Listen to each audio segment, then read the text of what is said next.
2004年南亚海啸到今拄好是满20年，迄当阵规模9.1的地震，互周围14个国家，包括印尼、泰国、斯里兰卡等国家的沿海拢淹去，造成23万人死亡，170万人有路无厝。真侪罹难者家属对迄天的天灾所带来的痛，也是放袂落。各国伫咧满20周年即天举办纪念仪式，哀悼牺牲者。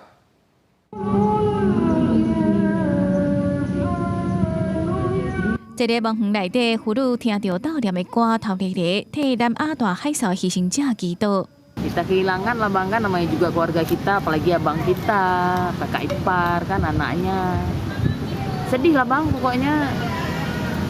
Yang nggak orang rasain lah gitu kan, beda-beda lah kan ininya kan. Ya sedih lah bang kehilangan keluarga. 2004年12月26日，印尼苏门答腊外海9.1地震造成南亚大海啸发生，和苏发海峡周围国家，包括印尼、泰国、斯里兰卡这所在，差不多23万人罹难，170万人无厝通转去。到暂时，还有人下落不明。各国嘛伫满20天的这一天举办纪念仪式，追悼牺牲者。这场天灾在印尼都有超过17万人罹难。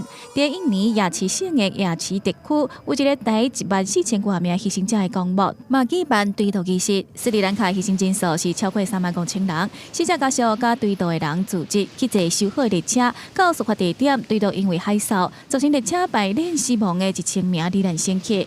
而泰国牺牲者差不多8千人，其中一半拢是外国游客，还有真侪人失踪。牺牲者的家属伫南部沿海的庄仔头办南开幕的海啸纪念公园献花追悼。